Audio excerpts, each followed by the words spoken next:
உலகெங்கிலும் வாழும் spiritual tax Tamil நேயர்களுக்கு அன்பு வணக்கம். நான் ஜோதிடர் குரு வரதராஜ பெருமாள். நம்ம இந்த நிகழ்ச்சி மூலயமா ஒவ்வொரு ராசிக்கும் காலப்புருஷ தத்துவம் என்ன மாதிரியான வேலைகளை செய்ய போகுது, உங்களோட பிறவி நோக்கம் என்ன அப்படின்றத நம்ம இந்த காலப்புருஷ தத்துவ அடிப்படையில் ஒவ்வொரு ராசியும் காலப்புருஷ தத்துவ அடிப்படையில் ஒவ்வொரு காரண காரியத்துடன் பிறந்திருக்காங்க. ஸோ அந்த வகையில் 12 ராசிகளுக்குமான வாழ்வியல் காரணம், அதாவது நீங்கள் பிறந்ததோட நோக்கம், பிறவி நோக்கம், உங்கள் கர்மா என்ன அப்படின்றத பற்றி நம்ம தெளிவாக பார்க்க போகிறோம். தொடர்ந்து காணொலியை பாருங்கள், உங்களுக்கு கண்டிப்பாக பயனுள்ளதாக இருக்கும்.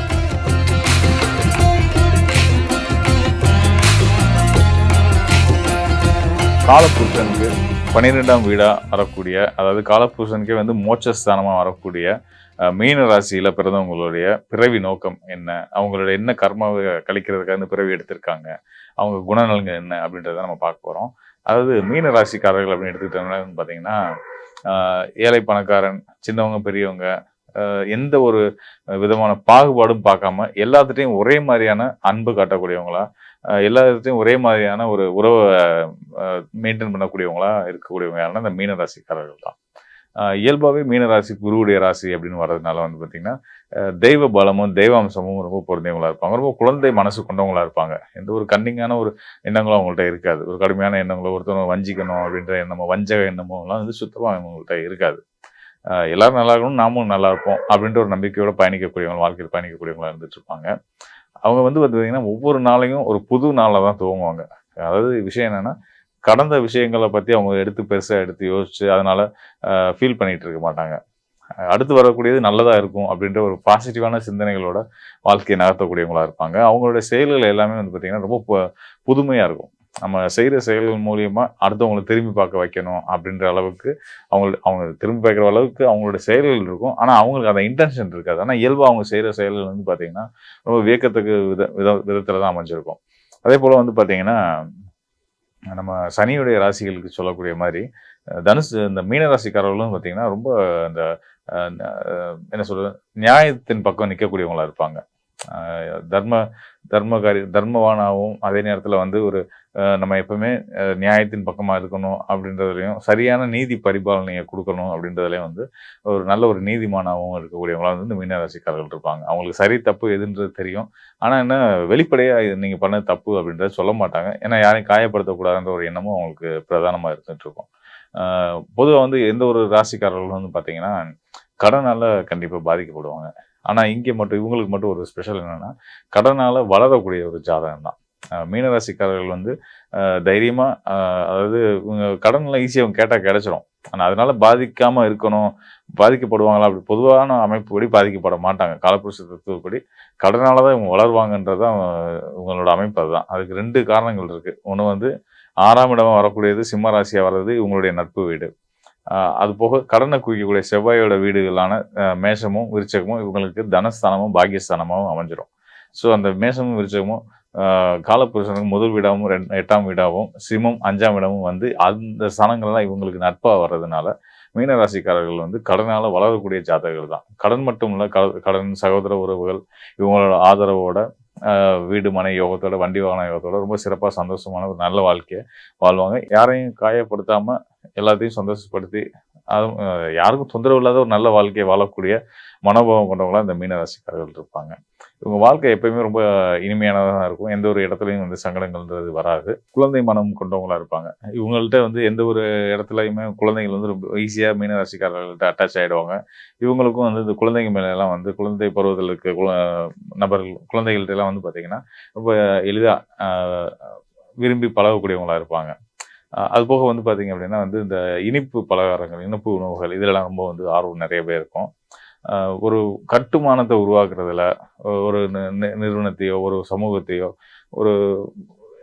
ஒரு சரியான முறையில் கட்டமைக்கக்கூடிய பண்புகள் குடும்பத்துக்கும் கூட நல்ல விதமாக குடும்பத்தை வழிநடத்துவதிலுமே சரி இந்த மீனராசிக்காரர்கள் பிரதானமான பங்கு வகிப்பாங்க.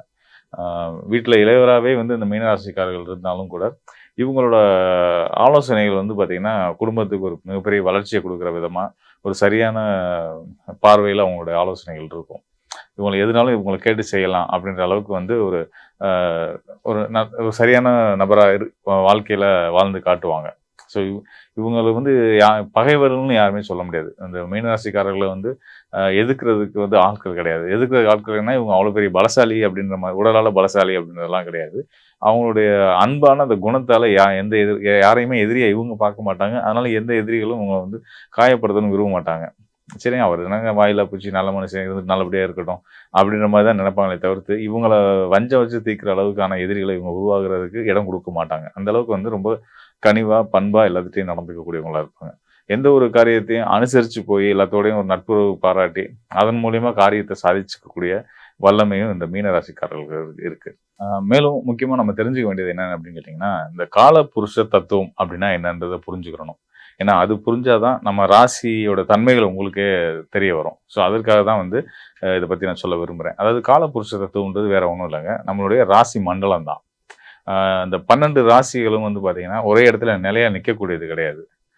ஒவ்வொரு ராசிக்கும் ஒரு ஒரு கிரகம் அதிபதியாகவும், அந்த கிரகங்கள் வந்து சுழற்சியிலேயே இருந்துகிட்டு இருக்கும். யாரை சுற்றி சுழன்றுட்டு இருக்காங்கன்னா, இந்த கிரகங்களோட தலைவனான சூரியனை சுற்றி சுழண்டுகிட்டு இருக்காங்க.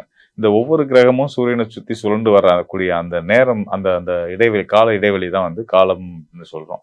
இப்போ இந்த ராசி மண்டலத்தில் 12 ராசி மண்டலங்களாக நம்ம பிரித்து, இந்த காலபுருஷனை 12 வீடுகளாக பிரித்து, அந்த ஒவ்வொரு வீடும் ஒவ்வொரு வீட்லேயும் பிறக்கக்கூடியவங்களுக்குன்னு தனித்துவமான குணநலன்களும் பண்புகளும் உண்டு. அது போக வந்து பார்த்தீங்கன்னா, இந்த காலபுருஷனை வந்து ஒரு 4 வகையாக பிரிக்கிறாங்க. முதல் விதம் வந்து பார்த்தீங்க அப்படின்னா வந்து அர்த்த, கர்ம, காம, மோட்சம் அப்படின்ற நிலையில பிரிக்கிறோம். ஸோ அர்த்தம் அப்படின்றது வந்து என்னன்னு பார்த்தீங்கன்னா பொருள். இந்த பிறவி நோக்கம் என்ன, இதுக்கு இந்த பிறவிக்கான பொருள் காரணம் என்ன அப்படின்றது தான் அர்த்தம்.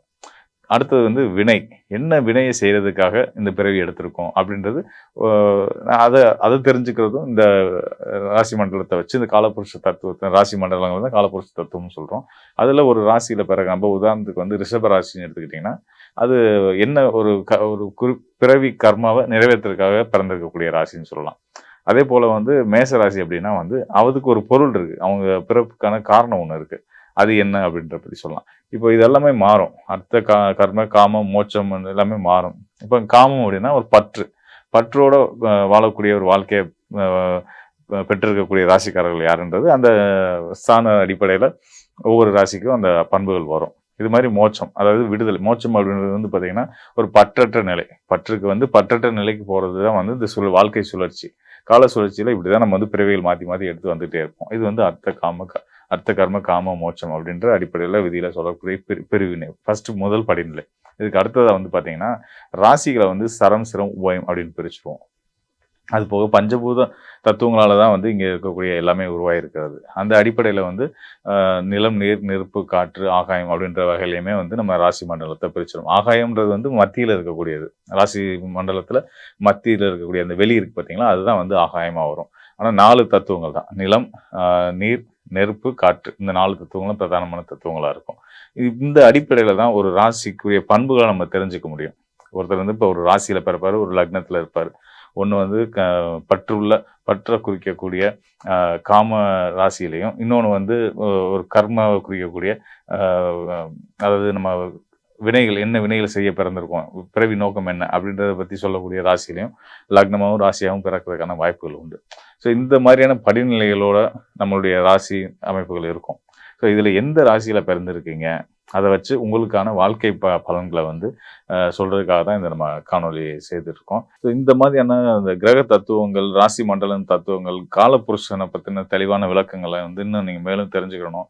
உங்களுடைய ஜனன ஜாதகத்தில் உங்களுடைய லக்னம் என்ன கர்மாவுக்காக பிறந்திருக்கு, என்ன வினையை செய்யறதுக்காக பிறந்திருக்கு, உங்களோட பிறவி நோக்கம் என்ன, உங்களோட ராசி அடிப்படையில் உங்களுக்கான அந்த காலபுருஷ தத்துவம் என்ன சொல்ல வருது, இதை பற்றிலாம் இன்னும் நீங்கள் டீட்டெயிலாக தெரிஞ்சுக்கணும் அப்படின்னா வந்து இந்த டிஸ்பிளே இருக்கக்கூடிய என்னுடைய எண்ணுக்கு தொடர்பு கொள்ளுங்க. உங்களுடைய ஜனன ஜாதகத்தின் அடிப்படையிலான காலபுருஷ தத்துவ அடிப்படையிலான பலன்களை துல்லியமாக சொல்ல தயாராக இருக்கிறேன்.